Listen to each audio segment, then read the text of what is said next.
Alhamdulillahirabbil alamin.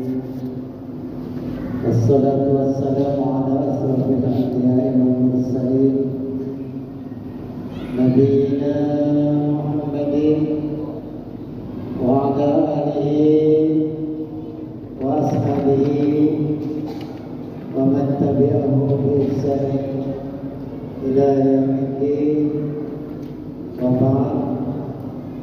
Alhamdulillah, Allah masih memberikan nikmat kepada kita berupa iman dan sehat, sehingga kita bisa melaksanakan sholat isya. Insyaallah dilanjutkan dengan sholat tarawih berjamaah di masjid ini. Singkat saya menyampaikan beberapa hal. Yang pertama, jamaah pengikut Rasulullah Muhammad Sallallahu Alaihi Wasallam, kalau ingin ibadah yang mudah tapi besar pahalanya, ya di bulan Ramadan ini ringan dikerjakan tapi pahalanya bisa dinilai tahunan. Tahunan apa itu?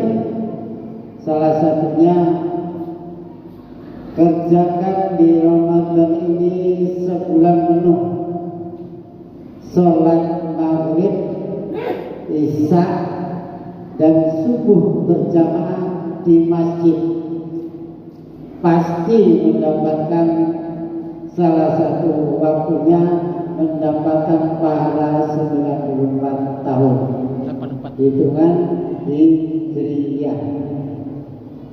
Percaya Bapak Ibu? Percaya. Apa itu yang dilakukan? Sholatkah, zikirkah, baca Qur'ankah? Pokoknya kalau Bapak Ibu sebulan penuh nanti di Ramadan ini gak ada yang ditinggal, sholat subuh, sholat isya dan maghrib berjamaah di masjid, pasti dapat salah satu waktunya Allah berikan pahala 94 tahun. Enak kan? Enak itu kemuliaan. Dan itu bukti murahnya Allah kepada hambanya yang beriman. Tahu maksud saya? Apa kira-kira? Lailatul Qadar pasti ada di setiap tahun di bulan Ramadan. Salah satu waktunya Bapak Ibu harus dapatkan. Gak usah tidur di masjid semalaman suntuk, tapi cukup ringan saja sebulan penuh sholat maghrib, isya dan subuh berjamaah di masjid. Bayangin kalau Bapak Ibu yang sudah kepala 6, ada yang kepala 6 di sini? Ada? Yang kepala 6 kayak saya, usianya maksudnya kepala 6 sudah kayak saya,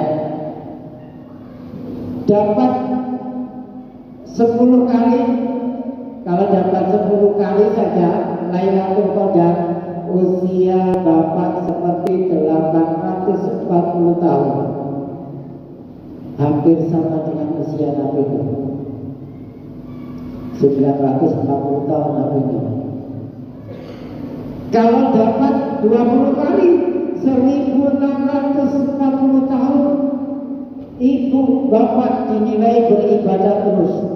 Itulah kemuliaan dan kelebihan umat Rasulullah Muhammad SAW. Saya kasih waktu berapa jam? 10 menit. 10 menit tanggung. 10 menit. Tadi sudah 10 menit kayaknya.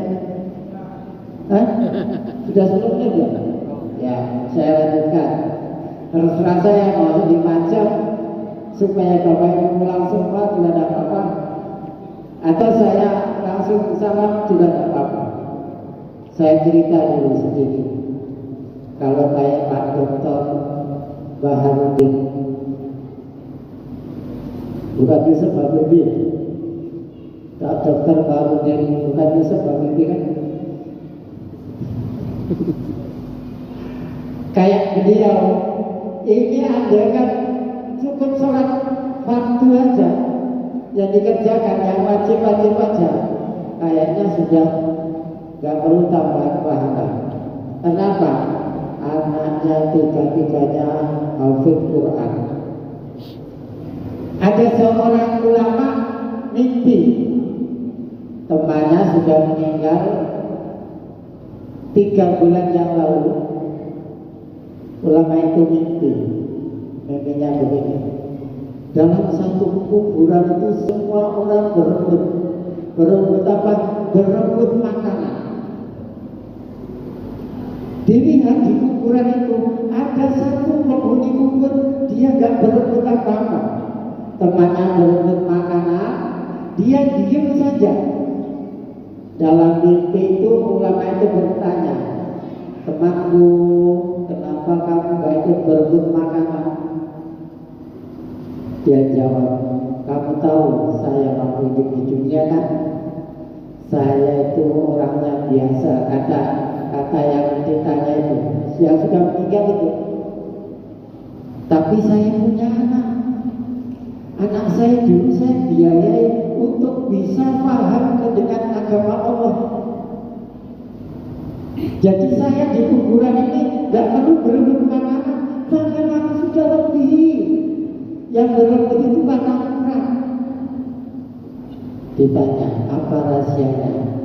Anakku setiap dia baca Quran, anakku setiap dia mengajarkan Quran, anakku setiap dia jadi imam, anakku setiap dia ceramah, pahalanya banyak anakku. Sebanyak pahala anakku itulah Allah berikan juga kepada saya, sehingga saya di sini gak perlu lagi berebut. Dia kemudian tanya, anakku di mana tempatnya? Dalam mimpi masih. Dia bilang, anakku sekarang kerjanya di pasar. Kamu tahu cari di pasar, ada kios di pojokan. Di pojok pasar itu punya kios, dia jualan pakaian. Setelah itu dia bangun dia.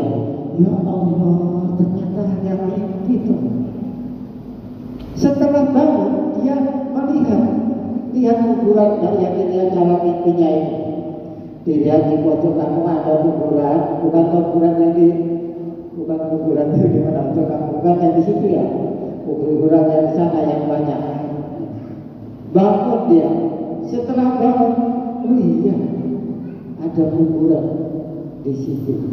Dilihat. Kemudian dia bangun melihat ke pasar. Pasar itu dilihat. Oh betul, pasar ini persis saya ini adalah pasar yang dalam mimpiku.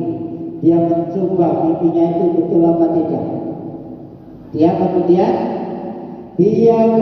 datang ke pasar, dilihat pas ada kios jualan pakaian. Dia mengamati dari jauh.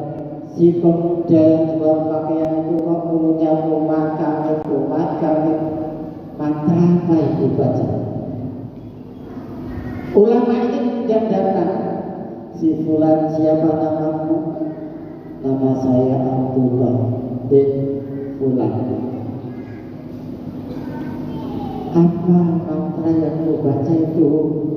Kata ulama itu, mohon maaf Pak Kiai, saya nggak baca mantra, kebetulan saya hafal Quran, saya menjaga hafalan saya, sehingga menurut saya umat ini adalah murojaah hafalan saya. Oh iya, Bapak masih hidup kan? Dia bilang, mohon maaf ayah saya sudah meninggal 3 bulan yang lalu. Kata saya yang ini betul, ini mimpi yang nyata. Mimpi ini mimpi yang nyata. Dia kemudian katakan, kenapa kamu baca Quran terus? Saya niat untuk menghafalkan supaya hafalan saya tidak hilang. Saya murojaah untuk diri saya dapat pahala dan insya Allah orang mendapat pahala. Dia ulama itu mengatakan benar, mimpi saya itu benar. Dan hadis Rasulullah SAW menyatakan, khairukum man ta'allama al-Qur'an wa 'allamahu. Kalau bapak ibu ingin ibadahnya gak terlalu muluk-muluk, gak terlalu banyak, gak terlalu susah, siapkan putra-putri bapak ibu faham terhadap agamanya, hafal Quran, mampu menerjemah Quran, bisa jadi imam, bisa baca tahlil, bisa juga mengirim arwah. Kata dalam mimpi itu kemudian, yang rebutan makanan itu dia hanya berebut kiriman Fatihah, doa motif-motif yang mendoakan kaum muslimin muslimat. Sedangkan bapak saya setiap hari dapat pahala seperti saya dapat pahala tanpa dimulai sedikit. Itu kata si anak yang masih hidup. Jamaah yang dirahmati Allah, silakan disimpulkan sendiri karena tadi katanya 10 menit saja. Kalau lebih mohon dimaafkan. Hada wa ajmain. Wassalamualaikum warahmatullahi wabarakatuh.